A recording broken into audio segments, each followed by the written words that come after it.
निशान साहब, मैं चाहूँगा कि मसलक बरेलवी से भी, मसलक देवबंद से भी, मसलक अहले हदीस से भी, हमारे मसलक देवबंद में कुरान के बाद सबसे आला मकाम सही बुखारी का है। अल्हम्दुलिल्लाह हमारे मसलक अहले हदीस में इमाम बुखारी का मकाम बहुत आला और अरफा है। जज साहब, हमारे मसलक में अगर कोई अफजल तरीन किताब है तो वो सही बुखारी है। सही बुखारी के अलावा भी तो बहुत से कुतुब मौजूद हैं, जिसमें सही मुस्लिम है, इब्न माजा है। जो लोग इन किताबों को पढ़ के नमाज़ पढ़ रहे हैं तो क्या उनकी नमाज नहीं होगी? अमूमी तौर पे देखा गया बहुत सारे लोग वज़ू से पहले बिस्मिल्लाहिर्रहमानिर्रहीम पूरा पढ़ते हैं। इससे बिस्मिल्लाह पढ़ा जाएगा, हदीस से जो साबित है। अगर कौम में 2 रकात नमाज फजर की इमाम के पीछे वास्ते अल्लाह ताला की, ये किसी भी हदीस से साबित नहीं। आप जरा सा रफ़ज़ैन करें, पहली दफ़ा में अल्लाह अकबर कहिए आप। औरत और मर्द की नमाज का फ़र्क भी बताएं थे। सारा फितना तो बाजार में है। औरत बाजार चली जाए कोई फितना नहीं, औरत शादियों में चली जाए कोई फितना नहीं, रिश्तेदारों में चली जाए कोई फितना नहीं, मस्जिद में आए तो आप कहते हैं कि औरत फितना है। इस्लाम की अदालत, अदालती कार्रवाई का आगाज़ किया। अब बोल बाल होगा। जनाब आला, पिछली पेशी में ग़ुलाम कादिर साहब 11वीं शरीफ के हवाले से हाज़िर हुए थे और इस्लाम की अदालत में अपनी इस्लाह करके गए थे। क्योंकि अदालत का वक्त कम था तो बात चल रही थी सही नमाज के तरीके की, जो कि हमारे प्यारे नबी के तरीका हो। अब वक्त कम की वजह से आपने इन्हें कहा था कि आप अपने उलमा कराम से अगली पेशी पर सही नमाज का तरीका पूछ के आइएगा। तो आज की तारीख़ में ये हाज़िर हुए उसी सिलसिले में। जी ग़ुलाम कादिर साहब, क्या हाल है आपके? खैरियत से? तो आपने अपने उलमा इकराम से सही हदीस की रोशनी में सही नमाज का तरीका मालूम किया? जी जज साहब, आपके बताने के मुताबिक मैं अपने उलमा कराम के पास गया और दलाइल के साथ मैंने कहा कि जो हमारी सही नमाज है, जो हमारे प्यारे नबी हज़रत मोहम्मद सल्लल्लाहु अलैहि वसल्लम जिस तरह पढ़ते थे, अदा करते थे नमाज, वो तरीका हमें बताएं। माशाअल्लाह। तो बजाय उन्होंने मेरी रहनुमाई करने की, वो मेरे पर गर्म हो गए कि ये आप कैसी बातें कर रहे हो, आप गैर मुक़ल्लिदों के साथ बैठ रहे हैं आप। अच्छा। हाँ, तो कह रहे हैं आप गैर मुक़ल्लिदों के साथ ना बैठें और अपने ईमान की हिफाजत करें। आप जिस तरह आप नमाज़ पढ़ते आए हैं यही तरीका है सही नमाज का और इसी को कंटिन्यू करें। निशान साहब, मुझे मालूम था कि जब ग़ुलाम कादिर अपने उलमा किराम के पास जाएगा और उनसे जाके दलील की बुनियाद पे सही नमाज का तरीका पूछेगा, क्योंकि आज तक तो इनको जो किताबें नमाज हनफी है, जो भी आसान नमाज पढ़ाई गई, जो सिखाई गई, बगैर रेफरेंस के, बगैर दलाइल के, और ये अंधी तकलीद में चलते जा रहे थे। और ये जब उलमा इकराम के पास गए और उनसे जाके दलील का मुतालबा किया तो वो सीख पा गए। और ये आम बात है कि जब ये जाते हैं उलमा इकराम के पास और जाके उनसे दलील का मुतालबा करते हैं कि भाई ये बात है हदीस में दिखाओ, ये बात है कुरान में दिखाओ, तो ये जो जवाब इनको मिला ये बहुत सारे लोगों को मिल चुका है। उन तमाम लोगों को कि जिन्होंने दलील का मुतालबा किया। हालांकि अल्लाह रब्बुल आलमीन ने कुरान मजीद के अंदर फरमाया कि फसअलू अहला ज़िक्र इन कुंतुम ला ताअलमून, अहले ज़िक्र से जाके पूछो, उलमा इकराम से जाके पूछो जिन चीज़ों का तुमको इल्म नहीं है। तो कुरान और हदीस के दलाइल जब ये उलमा इकराम से अपने मांगते हैं तो आगे से इनको ताना दे देते हैं कि लगता है तुम गैर मुक़ल्लिदों में जाके बैठो। अच्छा, ये जो लफ्ज़ गैर मुक़ल्लिद उन्होंने इस्तेमाल किया, ये भी मैं आपको एक यहाँ पर वजाहत करते चलूँ, ये लफ्ज़ ही दुरुस्त नहीं है।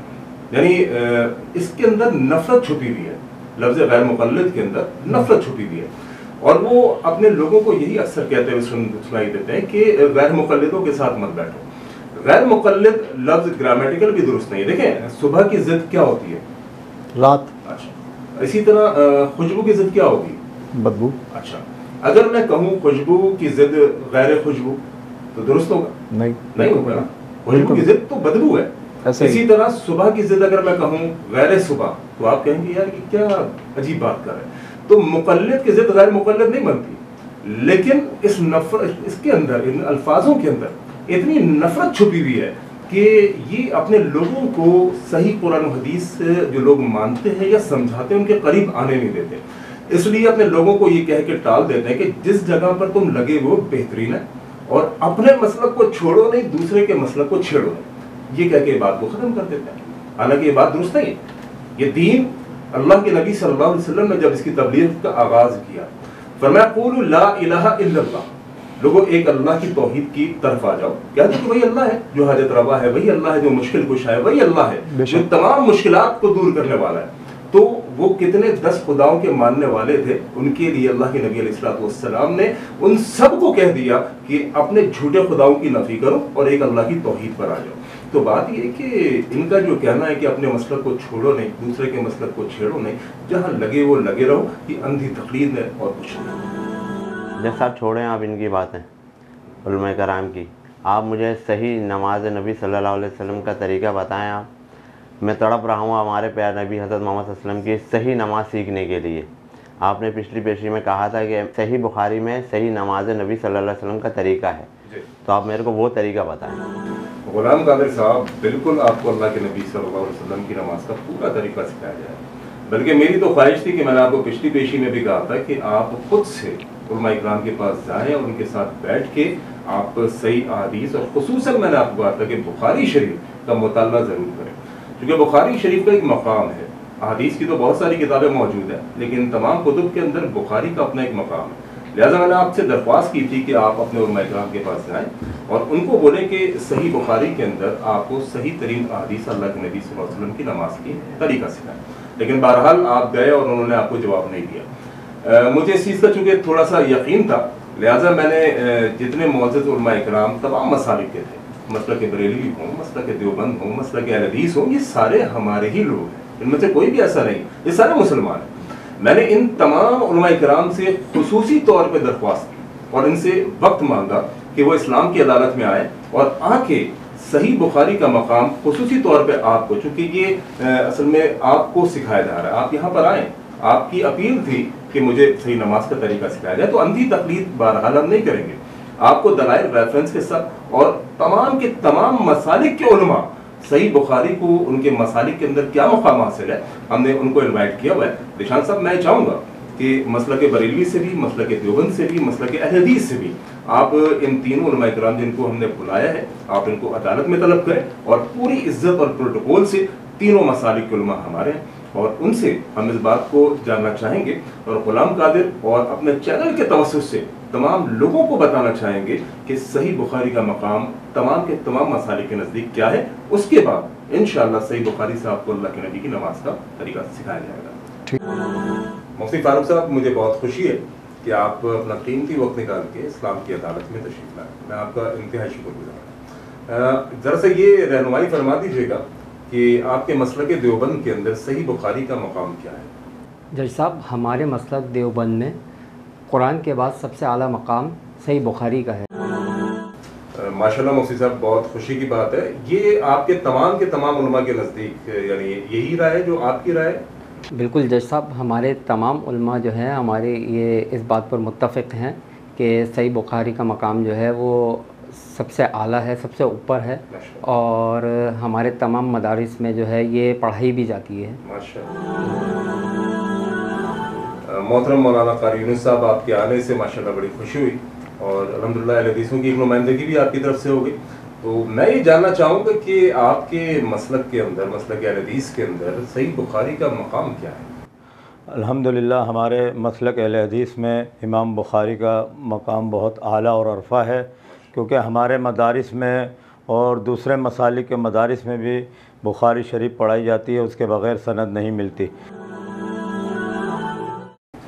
अल्लामा अदनान क़ादरी साहब, इस्लाम की अदालत में हम आपको खुशामदीद कहते हैं। कैसे हैं आप? खैरियत से? अल्हम्दुलिल्लाह जनाब। आज आपको यहाँ पर बुलाने का मकसद ये कि अवामुन्नास हमारे चैनल के ज़रिए से ये बात जान लें कि मसलक बरेलवी के अंदर सही बुखारी का मकाम और मर्तबा क्या है। अस्सलातु वस्सलामु अलैका या रसूलल्लाह।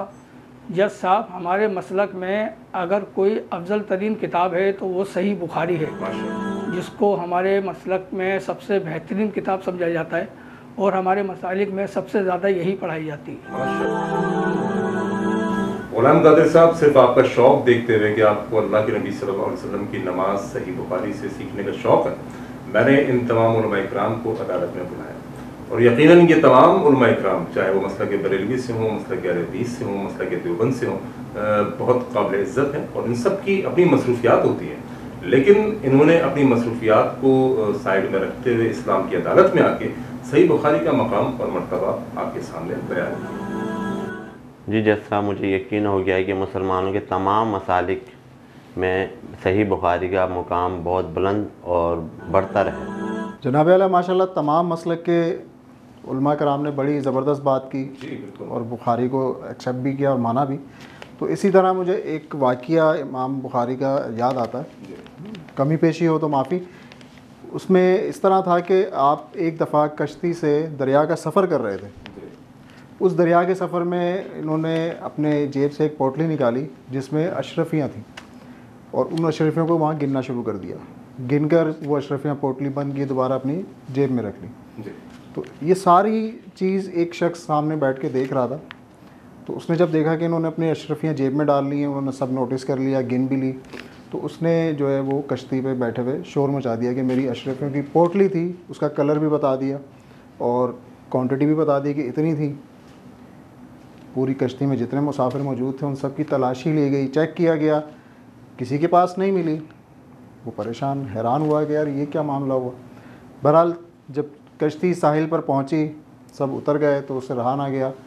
उसने इमाम बुखारी साहब से पूछा कि क्या मामला था, पोटली तो मैंने ख़ुद आपको रखते हुए जेब में देखा था। तो उन्होंने कहा कि तुम्हारी इस हरकत की वजह से मेरी पूरी ज़िंदगी की जो जमा पूंजी वो अपनी ये जो हदीसें उन्होंने जमा की हुई थी, हदीस के ज़खायर को वो कह रहे थे कि वो सब बर्बाद हो जाते।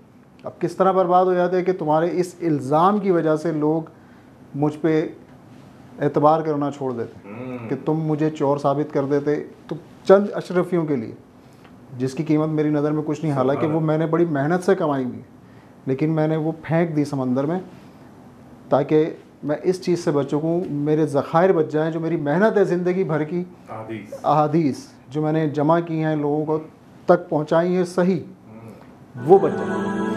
बिल्कुल मिस्टर ज़ीशान, इमाम बुखारी रहमतुल्लाह ने हदीसें जमा करने में और उसको बयान करने में बड़ी एहतियात से काम किया है। आपने पूरी ज़िंदगी इस चीज़ पर मेहनत की है और इस चीज़ पर कोशिश की है कि हदीसें जमा करने के अंदर कोई ऐसी बात सामने ना आए कि जिसके ऊपर लोगों को कोई ऑब्जेक्शन का मौका मिले, कोई एतराज़ का मौका मिले। इमाम बुखारी रहमतुल्लाह के बारे में आता है कि किसी ने बताया कि फला जगह पर एक शख्स के पास अल्लाह के नबी का फरमान मौजूद है।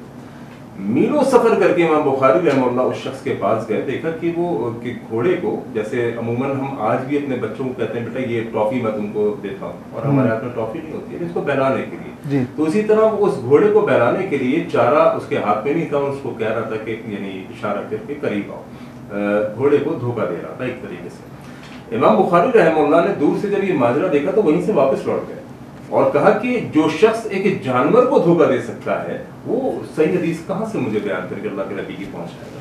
लिहाजा इमाम बुखारी की वो तमाम एहतियात हैं जो बहुत ही खूबसूरत है। जनाब आला सही बुखारी के अलावा भी तो बहुत सी कुतुब मौजूद हैं जिसमें सही मुस्लिम है, इब्न माजा है।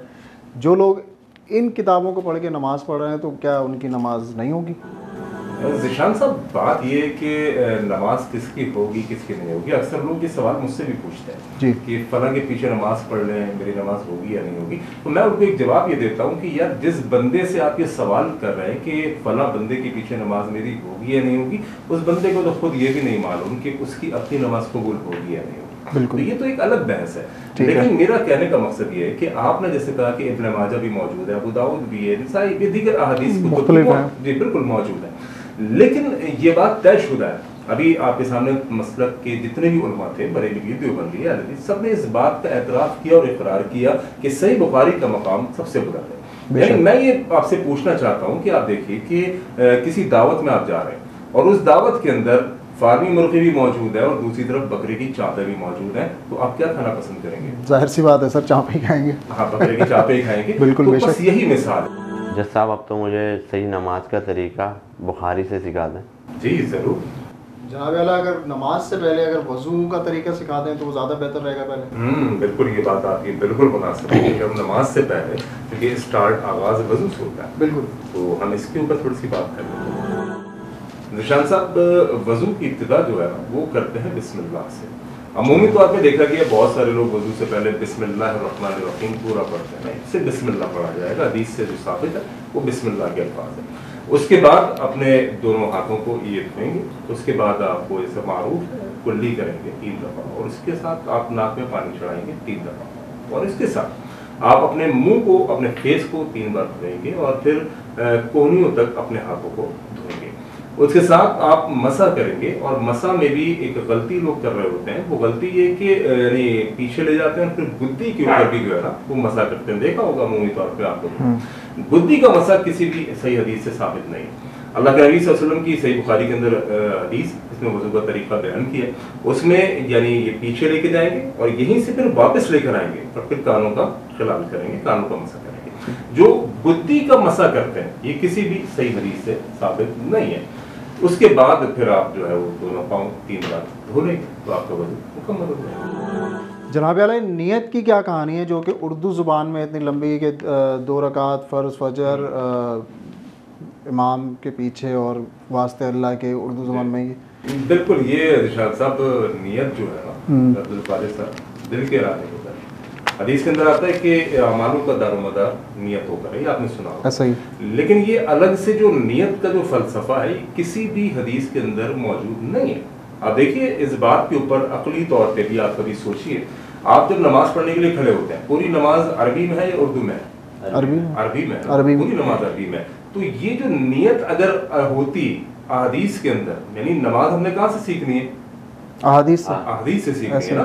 अगर ये नियत जो है जो हम करते हैं उर्दू के अंदर, अगर ये हदीसों में होती तो उर्दू में नहीं होती, फिर ये भी अरबी में होती। तो ये जो नियत हम करते हैं, नियत करता हूँ मैं 2 रकात नमाज फजर की इमाम के पीछे वास्ते अल्लाह ताला की, ये किसी भी हदीस से साबित नहीं है। बिल्कुल ऐसा ही है जनाब। नियत की जो बात की आपने कि दारोमदार जो है अमाल का दारोमदार नियतों पर है, वो तो जाहिर सी बात है। अगर मैं अपने घर से नमाज के लिए निकल रहा हूँ तो नियत तो मेरी घर से जब मैं उठा हूँ अपनी चेयर से, बिस्तर से, कि यार मैं उठूँ और नमाज पढ़ने की तैयारी करूँ। कौन सी नमाज पढ़ने जा रहा हूँ ये भी आपकी नियत है कि मैं उठूँगा, मुझे पता है फजर का टाइम है, अगर मैं बिस्तर से उठ रहा हूँ तो नियत है तो मैं उठ गया ना। बिल्कुल ऐसे ही। तो वो बात तो डेफिनेटली हाँ ऐसे ही। ये अलग से इमाम के पीछे खड़े होकर अपनी नमाज के अंदर खाली घर में हम पढ़ रहे हैं, नियत करता हूँ मैं 2 रकात नमाज फला की और इमाम के पीछे या इमाम के पीछे नहीं, तो ये किसी भी हदीस से नियत को आप ये कहते हैं कि आसान अल्फाज में लोगों को समझाने के लिए कह सकते हैं कि नियत को अल्फाजों की जरूरत नहीं है, वो आपका और अल्लाह का मामला है, वो बेहतर जानता है कि आपकी नियत क्या है। बिल्कुल, ये दिल के इरादे का नाम है, इसकी अल्फाज की अदायगी किसी भी हदीस से साबित नहीं। अगर होती तो फिर अरबी में होती, जैसे बाकी पूरी नमाज अरबी में। बेशक। जनाब वाला, एक सूरह फातिहा का भी बताएं कि इमाम के पीछे बाद जमात जब आप नमाज़ पढ़ रहे होते हैं तो सूरह फातिहा जो पीछे नमाज़ पढ़ रहे हैं लोग, उन्हें पढ़नी चाहिए या नहीं पढ़नी चाहिए? क्योंकि ये भी एक बहुत बड़ा मसला बन चुका है, लोग इस पर भी बड़े बहस मुबाहिसा करते हैं, तो उसके बारे में भी ज़रा हमें जो निशान साहब इसके अंदर बिल्कुल वजाहत मौजूद है। और सही बुखारी के अंदर अल्लाह के नबी सल्लल्लाहु अलैहि वसल्लम का फरमान, ला सलाता लिमन लम यक़रा बिफ़ातिहातिल किताब, जिसने नमाज में सूरह फातिहा नहीं पढ़ी उसकी नमाज नहीं होगी। अच्छा, वो नमाज इमाम के पीछे हो, वो नमाज अपनी ज़ाती हो, वो नमाज ईद की हो, वो नमाज बकरीद की हो, वो नमाज कोई भी हो, वो नमाज सुन्नत हो, नमाज नफिल हो, अल्लाह के नबी सल्लल्लाहु अलैहि वसल्लम ने फरमा दिया कि नहीं कोई नमाज जिसने नमाज में सूरह फातिहा नहीं पढ़ी। तो ये बात बिल्कुल वाज़ेह, और सहाबा इकराम इसके ऊपर अमल किया करते थे।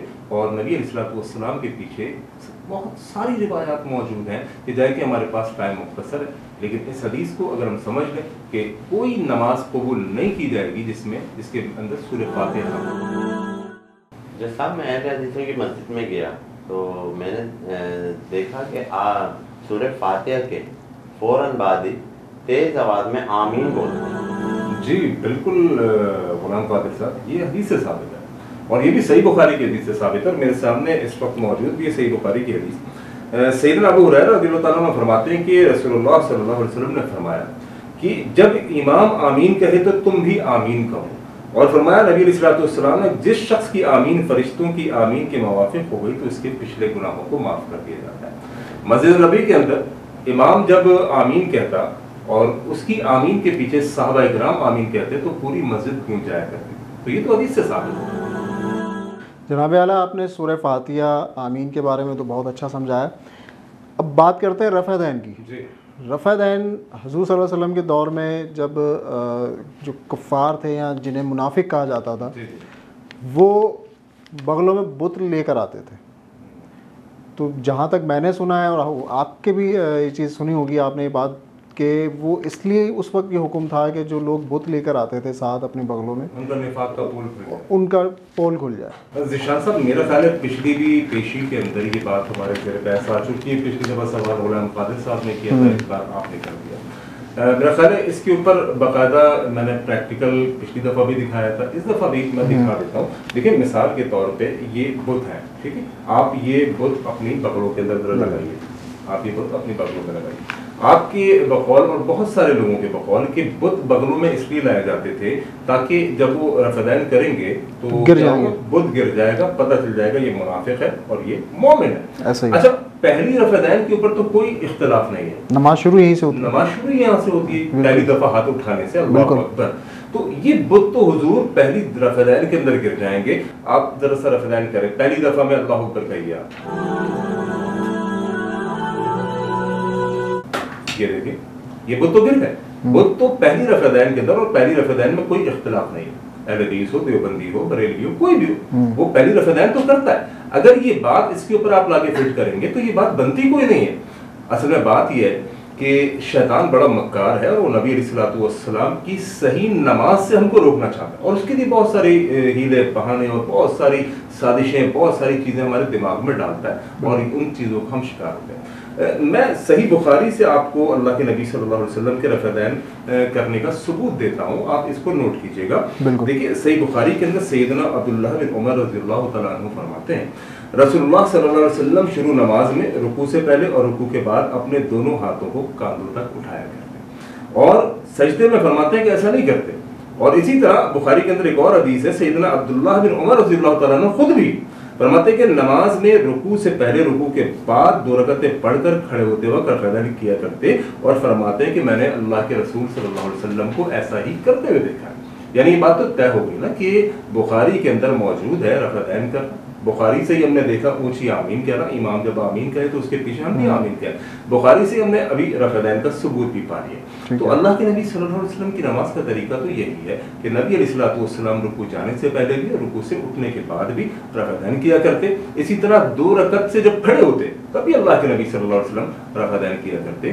یہ بات بالکل عیاں ہو چکی ہے, احادیث سے ہم نے پڑھ لی. جج صاحب, رفدین کے بارے میں آپ نے ماشاءاللہ سے بہت اچھی بات سمجھائی, صحیح ہے. اور آمین جو سورہ فاتحہ میں تیز آمین بولتے ہیں اس کے بارے میں, اور امام صاحب کے پیچھے سورہ فاتحہ پڑھنے کے بارے میں بتایا. لیکن ایک کنفیوژن ہے جیسا کہ جب ہم حنفی فجر کی نماز پڑھ کے نکلتے ہیں مسجد سے تو ہلکی سی روشنی ہو رہی ہوتی ہے, اور جب اہل حدیث جب نماز پڑھ کے نکلتے ہیں تو اندھیرا ہوتا ہے. یعنی آپ یہ کہنا چاہ رہے ہیں کہ حنفی جب نماز پڑھ کے نکلتے ہیں تو اجالا سا آ جاتا ہے, اور اہل حدیث جب نماز پڑھ کے فجر کی نکلتے ہیں تو ہلکا سا اندھیرا ہو جاتا ہے. میں نے آپ کو کہا کہ اسلام کی عدالت میں جو بات ہوگی انشاءاللہ وہ قرآن و حدیث سے ہوگی. شاہ صاحب ہماری پوری کوشش ہوتی ہے کہ ہر بات کا ریفرنس ہمارے پاس موجود ہے, اور ریفرنس اس میں بھی انشاءاللہ بخاری کا ہمارے پاس موجود ہے. دیکھیے سیدہ عائشہ رضی اللہ تعالیٰ عنہ سے روایت ہے, رسول اللہ صلی اللہ علیہ وسلم جب نماز فجر پڑھتے تھے, عورتیں مسجد سے نبی اکرم صلی اللہ علیہ وسلم کے ساتھ نماز پڑھ کر جب نکلتی تو فرماتی کہ اپنی چادروں میں لپٹی بھی ہوتی, اور اندھیرے کی وجہ سے ان کی پہچان نہیں ہوتی تھی. یعنی جب نماز فجر پڑھ کے خواتین جب مسجد سے نکلتی تھیں نبی علیہ السلام کے پیچھے نماز پڑھ کے, تو فرماتی ہیں کہ مسجد سے باہر نکلنے پر اندھیرا ہوتا اتنا کہ ان کی پہچان نہیں ہوتی. یہ حدیث بخاری کے اندر موجود ہے. تو یہ احناف جو پڑھتے ہیں وہ طریقہ آپ ان سے پوچھیں کہ وہ ایسا کیوں کرتے ہیں. صحیح بخاری کے اندر حدیث تو مل گئی کہ فجر کی نماز اندھیرے میں ہوتی, اور اتنا اندھیرا ہوتا کہ امی عائشہ رضی اللہ تعالیٰ عنہ فرماتی ہیں کہ ہماری پہچان نہیں ہوتی, یعنی کوئی پہچان نہیں سکتا تھا کیونکہ اندھیرا ہوتا. جناب کیا اب عورتیں بھی مسجد میں جائیں گی, کیونکہ جہاں تک ہم نے سنا ہے یہ تو فتنہ بتایا گیا, اور دوسرا عورت اور مرد کی نماز کا فرق بھی بتائے تھے. یار ذیشان صاحب میری ایک بات سمجھ میں نہیں آ رہی, بہت سارے لوگ غلام قادر صاحب بھی کہتے ہوئے میں نے سنا کہ عورت مسجد جائے تو فتنہ ہے. یعنی میں حیران ہوتا ہوں, یہ عورت بازار جا سکتی ہے, یہ عورت جناب علی دعوتوں میں جا سکتی ہے, وہاں پر کوئی فتنہ نہیں. حالانکہ بازار تو فتنے کا اڈا ہے, سارا فتنہ تو بازار میں ہے. یہ عورت بازار چلی جائے کوئی فتنہ نہیں, عورت شادیوں میں چلی جائے کوئی فتنہ نہیں, رشتہ داروں میں چلی جائے کوئی فتنہ نہیں. مسجد میں آئے تو آپ کہتے ہیں کہ عورت فتنہ ہے, اور آپ نے کہا کہ ان کو روکا گیا فتنے کی وجہ. تو بات یہ کہ عورت کو مسجد سے نہیں روکا گیا. نبی علیہ السلام کے دور, ابھی جو میں نے حدیث آپ کو بخاری کے اندر سنائی, تو انہوں نے سوال کیا تھا. ان کا سوال یہ تھا کہ فجر کی نماز اہل حدیث اندھیرے میں پڑھتے ہیں, تو میں نے آپ کو بخاری سے کیا ریفرنس دیا؟ میں نے آپ کو یہی تو بتایا کہ اللہ کے نبی صلی اللہ علیہ وسلم جب اندھیرے میں نماز پڑھتے تو صحابیات ان کے پیچھے نماز فجر میں موجود ہوتی. یعنی فجر کی نماز میں تو باقاعدہ اندھیرا بھی ہوتا ہے. لیکن معلوم چلا کہ فجر کی نماز میں بھی عورتیں اس دور میں مسجد میں آیا کرتی. تو آپ کہتے ہیں کہ یہ ان کو مسجد آنے میں فتنہ ہے. تو میرا کہنے کا مقصد یہ کہ سارا فتنہ کیا مسجد کے اندر ہے؟ یار بازار میں بدترین فتنہ ہوتا ہے مرد اور خواتین کا، یعنی جسم سے جسم بھی بعض جگہوں پہ مل رہا ہوتا ہے. چاند رات میں آپ جا کے دیکھیں وہاں آپ کو فتنہ نظر نہیں آتا. مسجد سے عورت کو روک رہے ہیں، یعنی اللہ کے نبی نے منع کیا. نبی علیہ السلام نے فرمایا کہ جب تمہاری عورتیں مسجد میں جانے کی تم سے اجازت مانگے تو اس کو مسجد میں جانے سے مت روکو. نبی علیہ السلام خود عورتوں کو مسجد میں جانے سے روکنے کو منع کر رہے ہیں، اور آپ کہہ رہے ہیں کہ جناب عورتوں کو مسجد سے روکا جائے گا فتنہ. تو فتنہ نہیں. دوسری بات جو آپ نے کہی کہ نماز عورت اور مرد کی فرق ہے، یہ سوال تھا دوسرا. بالکل. اچھا، نبی علیہ السلام نے فرمایا سلو کما رأیتمونی اصلی، لوگوں نماز اس طرح پڑھو جس طرح مجھے محمد کو صلی اللہ علیہ وسلم پڑھتے ہوئے دیکھا ہے. تو نبی علیہ السلام نے یہ سب سے مخاطب ہو کے کہا سلو کما رأیتمونی اصلی، لوگوں نماز اس طرح پڑھنی جس طرح مجھے محمد صلی اللہ علیہ وسلم کو پڑھتے ہوئے دیکھا. یہ مرد ہو، عورت ہو، بچہ ہو، بوڑھا ہو، جوان ہو، کوئی بھی ہو، امت سے کیا، پوری امت سے خطاب ہے، اور امت کے مرد و عورت سے خطاب ہے کہ نماز اس طرح پڑھنا ہے جس طرح مجھے محمد کو دیکھا ہے صلی اللہ علیہ وسلم. یہ جو ہمارے یہاں جو معاملہ ہے نا کہ عورت جو ہے وہ کاندھوں تک ہاتھ اٹھائے گی، مرد جو ہے وہ کانوں کی لو تک ہاتھ اٹھائے گا، مجھے دکھائے تو ذرا کسی حدیث کے اندر ایسا کچھ نہیں. سمٹ کے پڑھنے کا جی. پھر ایک یہ بھی وہ کہتے ہیں کہ جی عورت جو ہے وہ سجدہ سمٹ کر کرے گا، ایسا کچھ بھی نہیں. عورت کے بارے میں تو بلکہ نبی علیہ السلام نے ایک جگہ پہ یہ تک فرما دیا، یعنی سمٹ کے حوالے سے، جو ہماری خواتین عموماً ہم نے دیکھا ہے کہ حنفی خواتین سمٹ کے نماز پڑھتی ہیں. فرمایا اللہ کے نبی صلی اللہ علیہ وسلم تم میں سے کوئی اپنے بازو سجدے میں اس طرح سے نہ بچھائے جس طرح کتا بچھاتا ہے. صحیح بخاری کی حدیث ہے کہ تم میں سے کوئی بھی سجدے کی حالت میں اپنے بازو اس طرح سے نہ بچھائے جس طرح کتا بچھاتا ہے. اب آپ دیکھیے کہ یعنی جو خواتین، حنفی خواتین سجدے کے اندر اپنے بازو باقاعدہ بچھا کے اپنے جسم کو سمیٹ کر سجدہ کرتی ہیں، اس کی تو اللہ کے نبی نے منع کیا. لہٰذا نماز پوری کی پوری اسی طرح ہے جس طرح مرد کی، اسی طرح عورت کی. کوئی اس پر دلیل نہیں کہ مرد اس طرح پڑھے گا، عورت اس طرح پڑھے گی. مرد کندھوں تک ہاتھ اٹھائے گا، یعنی کانوں تک اٹھائے گا، عورت کندھوں تک اٹھائے گی. کسی بھی حدیث میں آپ مجھ کو یہ ثابت نہیں کر سکتے. نماز سلو کما رأیتمونی اصلی اسی طرح پڑھنی جس طرح اللہ کے نبی صلی اللہ علیہ وسلم نے پڑھ کے دکھائی ہے. اور پوری نماز ہم نے دیکھ لی بخاری کے اندر کہ بخاری میں جو نماز نبی کے طریقہ موجود ہے، انشاءاللہ وہی طریقہ خیر ہے. ہم نے اسی طرح سے نماز پڑھنی. جب اس بات کو ایکسیپٹ کر لیا، قبول کر لیا کہ اس زمین کے اوپر قرآن مجید کے بعد صحیح ترین اگر کوئی کتاب ہے تو وہ صحیح بخاری ہے. تو ہم صحیح بخاری سے ہم نے پوری نماز کا نقشہ دیکھ لیا. امید کرتا ہوں کہ ہمیں سمجھ آیا ہوگا. کیا خیال ہے غلام فائز صاحب؟ سمجھ آئی؟ بالکل. اب میں آپ کو آخر میں ایک تحفہ دینا چاہتا ہوں. آج تک آپ نے جو نماز سیکھی ہے، پہلے جو آپ نے نماز سیکھی تھی وہ کون سی تھی؟ حنفی. کیا اس کتاب کا نام کیا تھا؟ آسان کتاب، آسان نماز. آسان نماز جی. ایک آسان نماز کے نام سے اور ایک نماز حنفی کے نام سے. ٹھیک. آج میں آپ کو ایک تحفہ دینا چاہتا ہوں. یہ تحفہ ہے نماز نبوی. یہ میری طرف سے آپ کو تحفہ ہے. امید کرتا ہوں کہ اس نماز کو آپ سیکھیں گے اور اس کے اندر سارے ریفرنسز موجود ہیں جو آپ نے علماء سے جا کے ریفرنس مانگا تھا اور انہوں نے آپ کو برا بلا کہہ دیا، غیر مقلدوں کے ساتھ نہیں بیٹھو، جو بھی آپ نے کہا.